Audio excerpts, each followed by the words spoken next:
Today's science tells us that our world is approximately 4.53 billion years old. This big yet small world has different people, animals, insects, and life is as diverse as we can possibly imagine. And from what I see, humans have claimed as much as we could as our own. So, what makes us different from animals?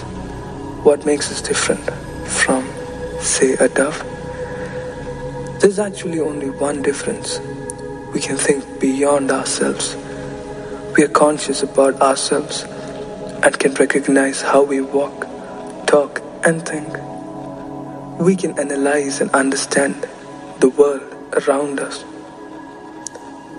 I still remember when I was 5 years old, my mom and dad sat me down and told me a story. I asked my parents with such enthusiasm, how was the world formed? That's when they told me the story of Adam and Eve. And I was happy beyond measure. I was happy knowing how Adam and Eve came into being. I believed in their story wholeheartedly. I believed in it for a long time. Throughout my childhood, God has created the world and He was pleased with His creation. But when I was 10 years old, in my classroom, these beliefs of the world that made me happy were shattered by the Big Bang Theory. The Big Bang Theory, the theory about the creation of the universe, then the evolution of life. My teacher kept shattering my beliefs one after another. I was shocked. I was shocked by how my teacher was telling me something entirely different from the story my mom and dad told me. That evening, the first thing I did when I got home was to ask them if the teacher had lied. I wanted to know the reason behind both the stories, and I wanted to know which one was right. Funnily enough, my parents said that both were true, that both the story they had told me and the theory science had given me were right, and that we could believe in both of them. They gave something vague. They gave me an answer that wasn't an answer.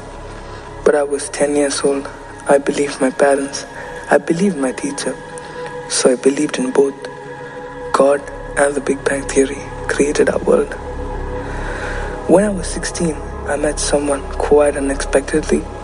We bonded over deep conversations, and through those conversations he told me that the world was created from an embryo.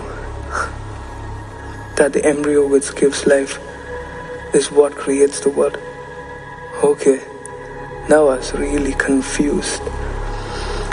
There was God, then the Big Bang, and now an embryo. I have to tell you, I was befuddled. I was confused beyond what words could explain. So I went home that day and thought. I thought long and hard about these stories. I read books. I talked to people. I kept thinking. I never stopped thinking for a second. Years passed. Suddenly, when I was 20, a thought came to my mind. A tiny little thought. I had collected the stories and knowledge from so many people over the years. I took in their opinions and perspective, was influenced by them. They were me in a way. My thought was, why not think for myself? Why not think on my own and find the answer? Why not observe the world? Like I said at the beginning, humans have the ability to think, observe, analyze, and make decisions. So when I go out of my shell and observe the world around me, it hit me. The world, as people pursue it, it's an illusion. People have been building worlds around illusion about things they've never seen while destroying the things that are right in front of them. Do you know what they've been hallucinating? Do you know why?